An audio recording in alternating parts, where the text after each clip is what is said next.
Vocês estão aí? Vocês estão felizes? Amém. Amém? Estou muito feliz também, queridos, de estar aqui. Você trouxe Bíblia, queridos? Abra comigo em João, no capítulo 3, do verso 1 ao 8. Evangelho segundo São João, do capítulo 3, do verso 1 ao 8.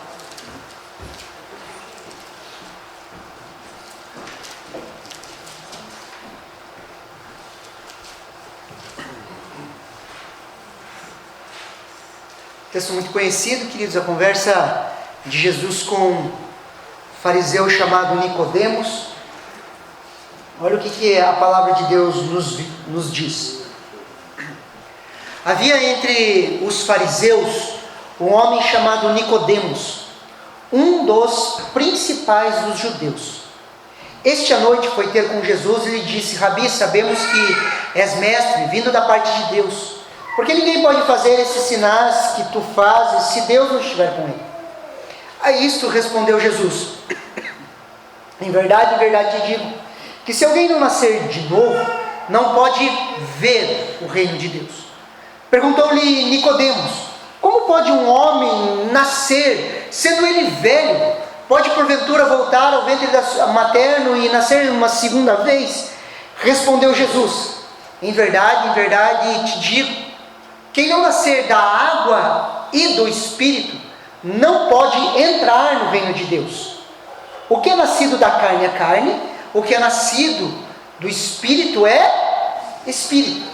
Não te admires de eu te dizer, importa-vos nascer de novo. O vento sopra aonde quer, ouve a sua voz, mas não sabe de onde vem, nem para onde vai. Assim é todo o que é nascido do Espírito.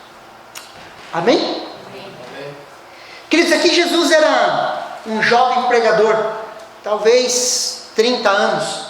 Então era um jovem, queridos, conversando com Nicodemos, um fariseu. Um homem ali de 30 anos, um jovem pregador. Nicodemos talvez um doutor. Se você olhar para o meio acadêmico hoje, é como se um rapaz de 30 anos estivesse conversando com um pós-doutor sobre um assunto que esse pós-doutor, teoricamente, sabia de tudo. Quem era Nicodemos, queridos? A Bíblia fala que ele era um principal entre os judeus. Olha o que o verso 1 nos fala. Havia entre os fariseus um homem chamado Nicodemos, um dos principais dos judeus. Ou seja, Nicodemos, ele era membro do Sinédrio, queridos, porque ele era um dos principais dos judeus. A palavra grega utilizada para descrever a posição de Nicodemos é essa aqui, ó, queridos. Que significa o quê? Governador, comandante, chefe ou líder. Em algumas traduções, o termo também é traduzido como líder dos judeus. Então, Nicodemos, queridos, não era qualquer um. Nicodemos era um mestre em Israel, um estudante profissional, intérprete e doutor da lei. Ele era para nós um PhD em um assunto. E qual que era o assunto que ele era especialista? A lei, a Torá, a Bíblia judaica. Ele sabia sobre muitas coisas. Ele ocupava uma posição muito proeminente. O termo líder ou principal dos judeus era usado como uma espécie de título para os integrantes do Sinédrio. Pastor, mas o que é o Sinédrio? Para entendermos um pouco melhor a posição de Nicodemos, queridos, nós precisamos ter uma noção básica do que era o Sinédrio. De forma bem resumida, assim, queridos, o Sinédrio era a suprema corte dos fariseus, ali, dos judeus. Era como a suprema corte, quando nós olhamos a posição máxima de autoridade. No tempo de Jesus, a jurisdição do Sinédrio era tanto civil como, de certa forma, criminal. Lembra quando Jesus foi julgado pelo Sinédrio? Ele foi condenado. Por que ele foi condenado?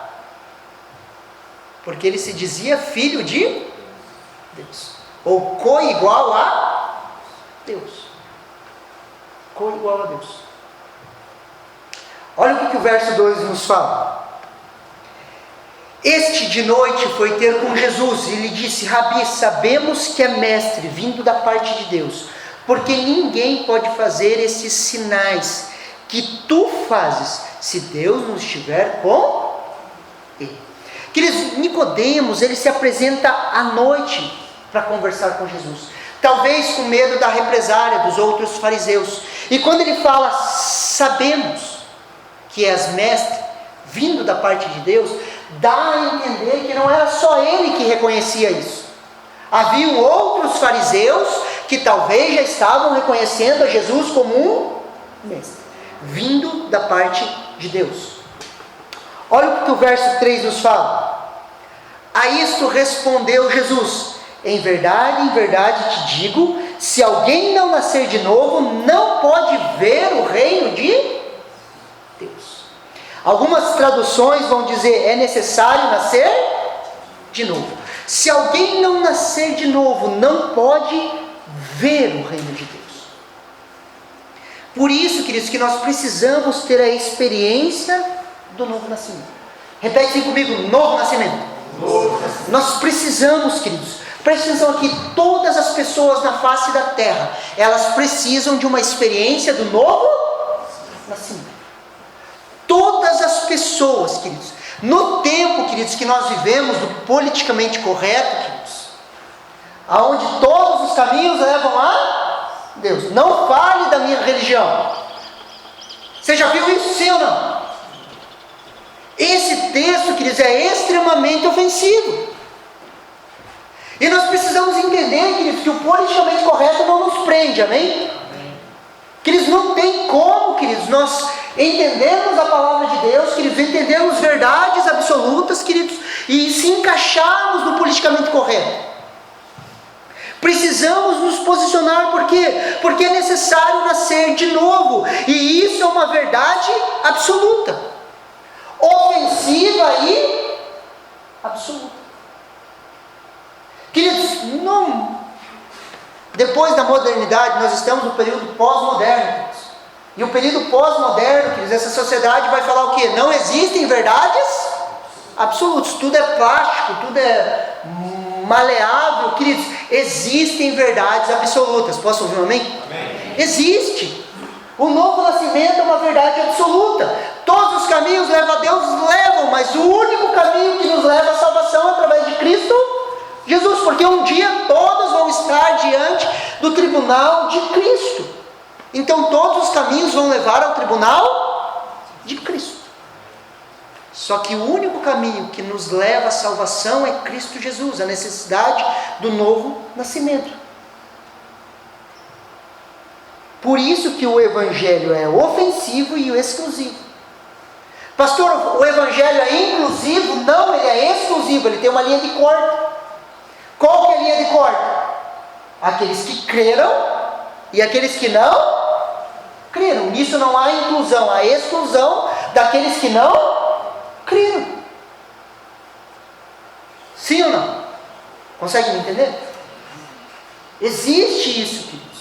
Por isso que o Evangelho é ofensivo. O Evangelho te ofende, sim ou não? Fala que sim, por favor. Senão você não está servindo o mesmo Deus. O Evangelho te ofende, sim ou não? Sim. Eu vou repetir um negócio que eu repito todo mundo. Perdão. O perdão ofende você ou não? Eu tenho direito, ele que errou comigo. O Evangelho vai vir e te ofender.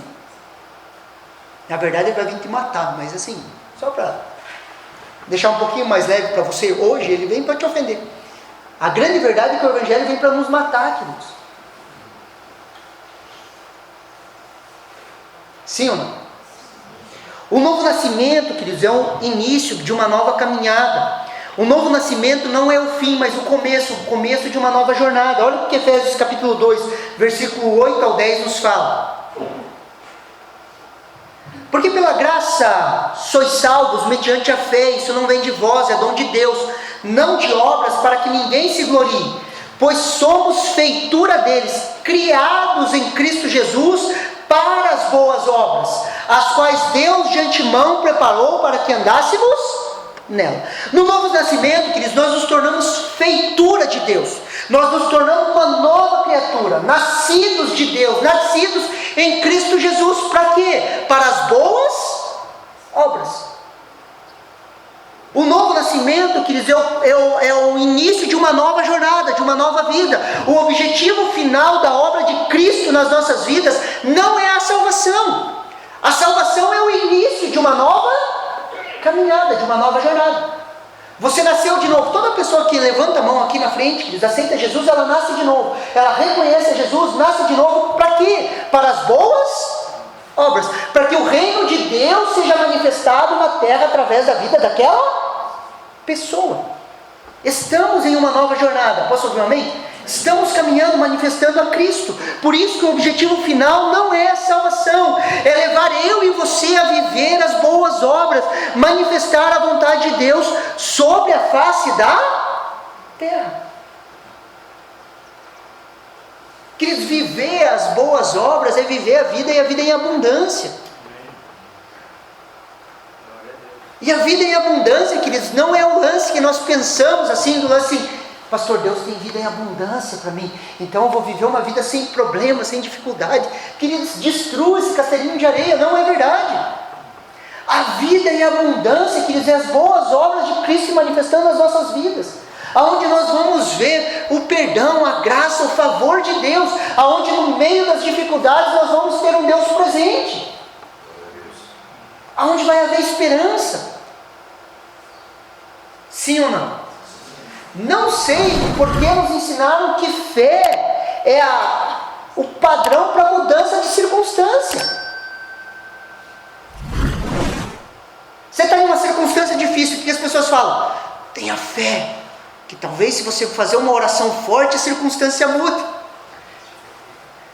Queridos, Deus não está interessado em mudar a circunstância, Ele está interessado em mudar os nossos corações. Talvez a circunstância não mude, mas se seu coração mudar, você vai ver a circunstância de forma diferente.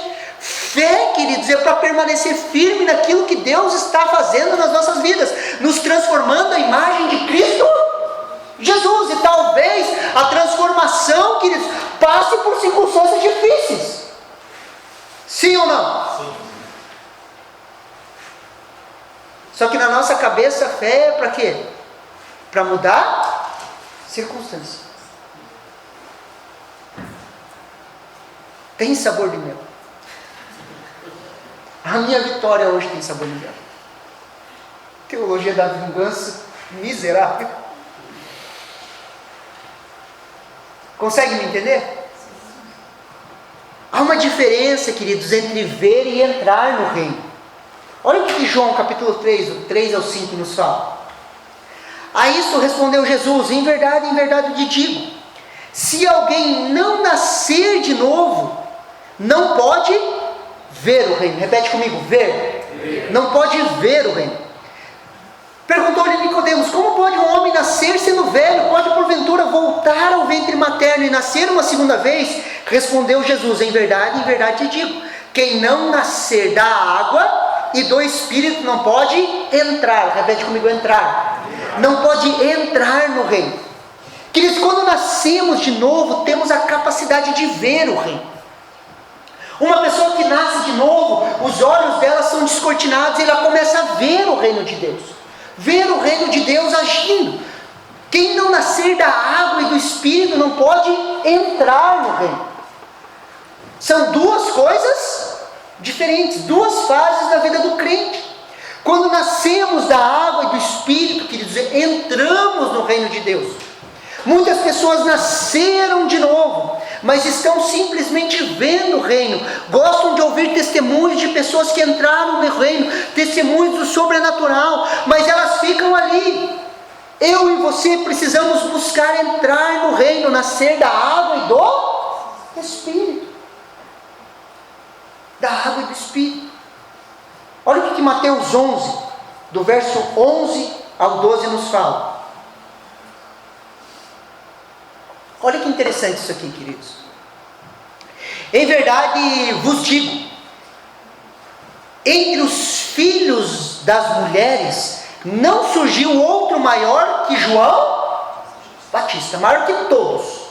Dos nascidos ou dos filhos de mulher não existe maior do que João Batista. No entanto, o menor no reino dos céus é maior do que ele. Desde a época de João, o Batista, até o presente, o reino dos céus é arrebatado à força, e os violentos são os que o conquistam. Presta atenção aqui. Dos nascidos de mulher, queridos, Adão não é nascido de mulher. Da descendência de Adão até João, queridos, não há profeta maior do que João. Não há Elias, Moisés, não existe, queridos. João é o maior. De João para trás, talvez Adão, que não tinha umbigo, talvez, não sei se ele não tinha umbigo, estou brincando, mas enfim, de Adão para lá, queridos, Adão é o único que talvez seja maior que João, mas dos descendentes de Adão até João é o maior. Só que o menor no reino dos céus é maior do que? Lembrando, queridos, que Mateus usa o termo reino dos céus. Presta atenção aqui, Mateus usa o termo reino dos céus, e a gente acha que é um reino lá no céu. Ele só usa reino dos céus porque Mateus foi escrito aos judeus, e judeu não usa o nome de Deus em vão. Só por isso, reino dos céus em Mateus é a mesma coisa que reino de... é a mesma coisa, queridos. A única diferença é porque Mateus foi escrito para os judeus. Daí eles usam, porque a gente pensa no reino dos céus, lá longe. Queridos, é o reino de Deus. Amém? É a mesma coisa. Reino de Deus. O maior no reino de Deus. Queridos, se alguém nasceu de novo hoje, levantou a mão aqui, nasceu de novo hoje, ele é maior do que João. Consequentemente, maior do que todos os profetas. Por quê? Porque no tempo dos profetas, o Espírito Santo vinha sobre eles e saía. Fazia algo específico. Lembra lá, João? Presta atenção. João estava batizando, não estava? Estava lá batizando. Se ele estava batizando, ele estava debaixo do poder do Espírito Santo agindo nele, sim ou não? Quando ele olha para Jesus, o que ele fala? Eis o Cordeiro de Deus que tira o pecado debaixo de unção, da presença do Espírito Santo sobre ele, que ele estava batizando, ele vê Jesus e reconhece Jesus como o Filho de Deus. João vai preso, fica 40 dias preso. O que ele manda fazer? Ele envia 2 dos seus para perguntar se Jesus era o Cristo. Porque a presença de Deus veio sobre ele e entendeu. O Espírito Santo saiu, ele se perdeu. O que é? Será que é ou não é? Sim ou não? Lembra de Paulo na prisão? Paulo e Silas na prisão, lembra? Foram chicoteados, apanhados. E o que fizeram? Cantaram louvores porque a presença de Deus estava dentro deles, manifestando a vontade de Deus. Essa é a diferença. E o Espírito Santo está onde hoje? Em nós. Por isso que o menor de nós é maior do que todos os profetas. Maior do que todos os profetas. Sabe aquela história lá, quando eu for para o céu, eu vou querer conversar com Elias, para perguntar como que era aquele negócio lá, de orar, mandar fogo nos outros, queimar todo mundo. Eles que vão chegar para você, como que era esse negócio de que o Espírito Santo habitava em vocês? Nós não tinha isso aí não, cara. A gente era na raça mesmo.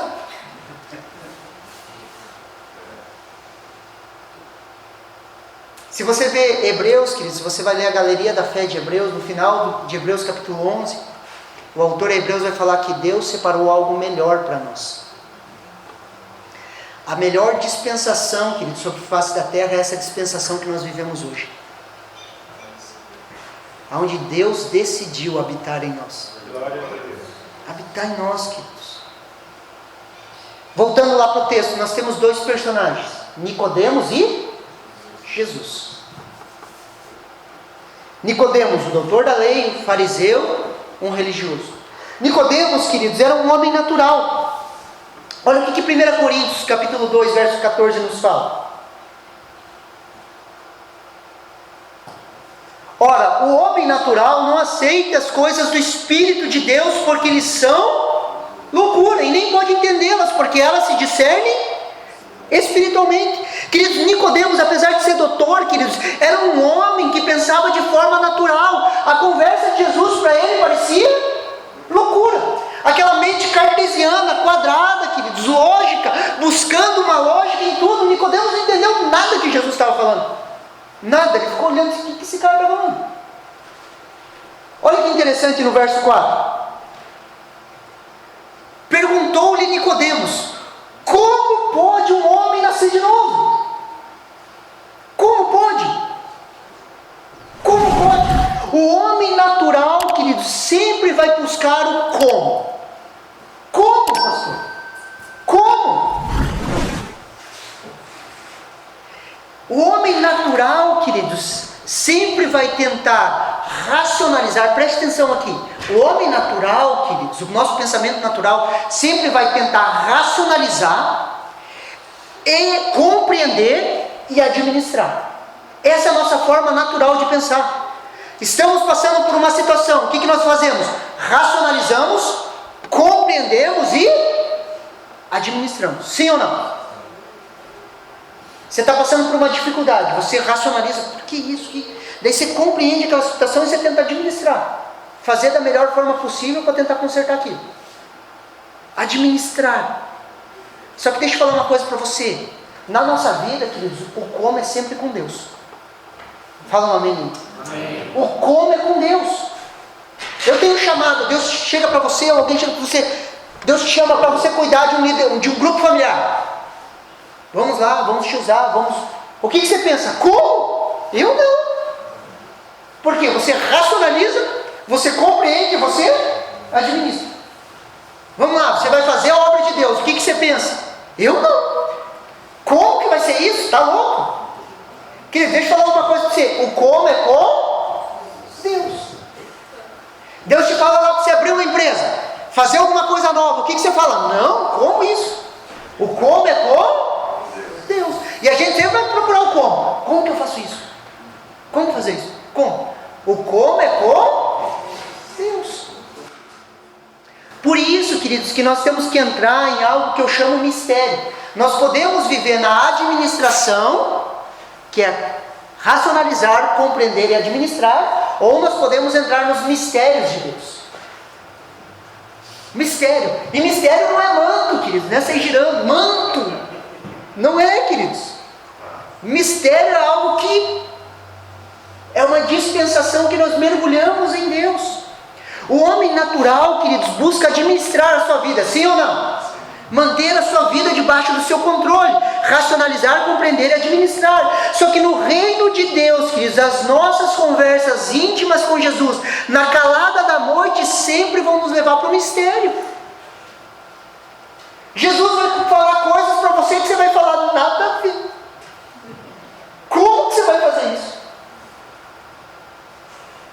Sempre vão nos levar ao mistério. Entrar no reino de Deus, entrar no mistério.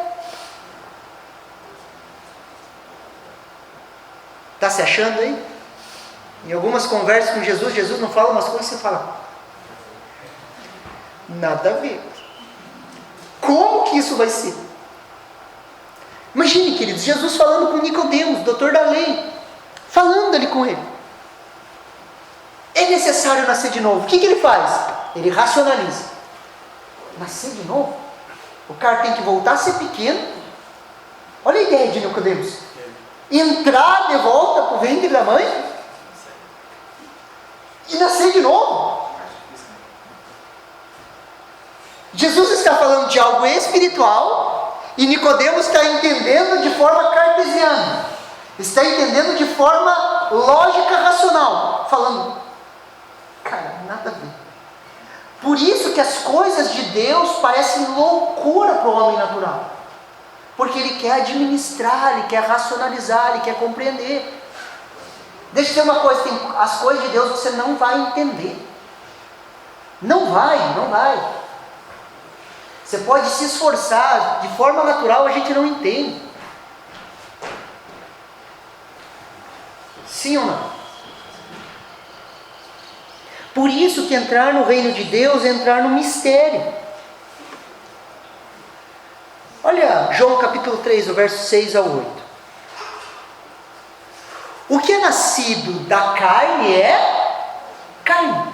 E o que é nascido do Espírito é Espírito. Então, um é um nascido da carne, todos os seres humanos nasceram da carne, e outro é nascido do Espírito. Tiveram a experiência do nosso nascimento e do agir do Espírito Santo na sua vida. Não te admires de eu te dizer, importa-vos nascer de novo. O vento sopra onde quer, ouve a sua voz, mas não sabe de onde vem nem para onde vai. Assim é todo. Todo no grego é todo. Todo é todo, queridos, em qualquer língua. Todo nascido do Espírito. Então, se você é nascido do Espírito, o vento pode te levar para onde ele quiser. E o como é com Deus. O vento sopra. Queridos, não é mais o controle humano. Você é nascido do Espírito, sim ou não? Sim? Deixa eu dizer uma coisa, você não manda mais na tua vida. Você não tem mais o controle. Deus faz o que Ele quiser. E não adianta, se você brigar é pior, Ele é mais forte que você. Você só vai perder tempo. Por isso que nós somos guiados. Existe um sopro, queridos. O que é nascido da carne é carne, o homem natural. O que é nascido do Espírito é Espírito, o homem espiritual. Precisamos sair da zona de administração e entrar na zona do mistério, de ser guiado. Precisamos sair. No mistério, queridos, não existe mais uma linha lógica, não existe mais um controle humano, existe um guiar. Ah, como é bom controlar as coisas, né? Sim ou não? Como é bom saber o próximo passo. Como é bom ter uma vida planejada.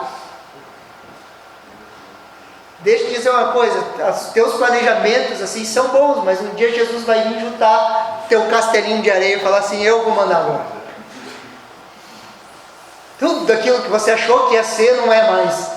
Aleluia.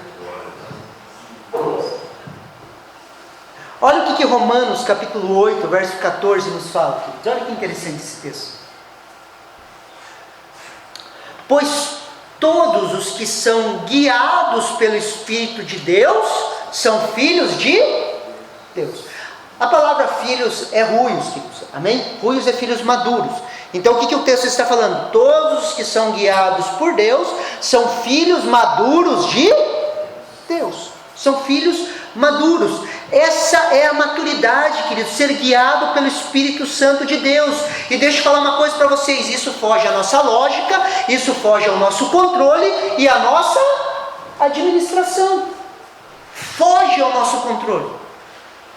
Olha o que a palavra guiados nos diz, queridos. Olha que interessante essa palavra aqui. Guiados. Guiar, conduzir. Conduzir, segurando as mãos, levando deste modo ao destino final de um animal. É como se pegasse pelas mãos e guiasse até o destino final, até o abatedor. Seguir acompanhado até um lugar. O Espírito Santo guiou Jesus para onde, queridos? Para a cruz. O Espírito Santo vai nos guiar para onde? Para a cruz, para a gente não viver mais a vida do nosso jeito. Maturidade é ser pegado pela mão e o Espírito Santo vai nos guiando. Quando você ora assim, Jesus mata aquele miserável, o Espírito Santo fala, perdoa. Não adianta discutir. E ele vai te guiando para a cruz. Eu não quero fazer. Ele te pega pela mão e vem cá, você vai fazer. Sim ou não? Por isso que existe um guiar, queridos. E só existe uma maneira de ser guiado. Preste atenção aqui. Só existe uma maneira de ser guiado. Intimidade com Jesus e rendição. Qual que é a visão que a gente tem como igreja? Levar as pessoas a serem íntimas de Deus. Sim ou não? O que nós fazemos como igreja? Levar as pessoas a serem íntimas de Deus. Nos grupos familiares, nos períodos de oração. A nossa visão é olhar cada crente como um crente íntimo do Pai. Essa intimidade vai gerar um ouvido atento. E quando Deus nos fala, nós nos rendemos. É intimidade e rendição. Nós nos rendemos a Ele. Intimidade para conhecer a Deus e rendição para confiarmos nele. Confiamos nele. E nós nos rendemos. Eu não quero entender Deus, eu não quero compreender, eu não quero controlar. Eu simplesmente me rendo. Por isso que é um mistério, queridos. E por isso que é mais fácil administrar, sim ou não? É mais fácil a gente administrar a nossa vida. Perguntar a fórmula do sucesso. Qual que é a fórmula? Qual que é o jeito? Qual que é o passo a passo? Por isso que esses livros de 3 passos para isso, 4 passos para aquilo, vendem bastante, porque nós queremos administrar. Nós queremos o passo a passo e não existe. Qual que é o passo a passo para a intimidade com Deus? Não existe. Existe um relacionamento. E relacionamento, queridos, é individual para cada pessoa. Cada pessoa se relaciona de um jeito. Existem alguns pontos básicos, mas não existe uma fórmula. Qual que é o jeito certo de fazer devocional? Não existe. Existe a leitura da palavra, existe a oração, existe o jejum. Mas como isso é feito? Cada pessoa vai ser guiada, sim ou não? Você se relaciona com os teus amigos tudo igual? Não. Você acha que Deus vai se relacionar com todo mundo de forma igual? Não. Por isso que nós buscamos qual é a receita, qual que é o passo a passo, qual que é o passo a passo para restaurar um casamento. Faça isso, isso, isso. Existe isso. Quem aconselha casal sabe. Para cada casal vai ser um jeito. Aquilo que deu certo em um não vai dar certo no... Por isso que Jesus curava de forma diferente, queridos. Para um ele cuspia na terra, para outro ele cuspia... Porque imagine, queridos, Jesus assim... A gente ia se escandalizar com ele, queridos. Se olhando assim, ele falou... Abre a boca e tira a língua para fora aí. Cara, eu ia olhar, cara, nada a ver. O que esse cara está fazendo, cara? Vai dar rolo isso aí. Imagine colocarem no YouTube isso. Vão cancelar Jesus. Já cancelavam ele. E ele não faz igual. Por quê? Queridos, se ele fizesse igual, queridos, a gente ia estar fazendo igual até hoje. Porque a gente busca o método, busca o administrar. O mistério, queridos, vai nos levar a um relacionamento com Deus. Onde os comos pertencem a Ele. No relacionamento ele vai falar assim, vai para cá. Qual que é a primeira coisa que vai vir na tua cabeça? Como? Só que agora você já sabe, você vai se render e falar, Deus, o como é como? Senhor, eu vou só fazer. Vou só fazer. Onde a intimidade vai nos levar à rendição, a uma confiança total. Onde esperamos o vento soprar. Esperamos, queridos, o vento soprar. E para isso não existe fórmula nem receita. Existe um relacionamento, um mistério, uma pergunta. Jesus, qual que é o próximo passo? Jesus, qual que é o próximo passo? Só que a gente gosta do controle. A gente é apaixonado pelo controle. Nós queremos racionalizar, nós queremos compreender e nós queremos o quê? Administrar. Nós queremos administrar a nossa vida. Só que o vento sopra, ninguém sabe de onde vem, nem para onde vai. Por isso que a intimidade com Deus, queridos, vai nos levar à loucura do Evangelho. Vai nos levar à loucura, queridos, de uma entrega total. Vai nos levar à loucura de viver uma vida sem controle. Sim ou não? Onde as nossas finanças não são mais as nossas finanças. Onde as nossas coisas não são mais as nossas coisas. Onde a vida não é mais a nossa vida. Onde Jesus fala algumas coisas, queridos, que se você compartilhar com as outras pessoas, elas não vão entender. Mas como assim? Como assim? O como eu também não sei por que é assim, mas ele falou para ser assim, vai ser assim. E o vento sopra e nós vamos sendo guiados e conduzidos. Por isso que eu quero te lançar um desafio nessa manhã. Entre na zona do mistério. Entre em um tempo onde o Espírito Santo vai te guiar. Permita que Ele te guie. Por mais que você não entenda, pastor, não estou entendendo.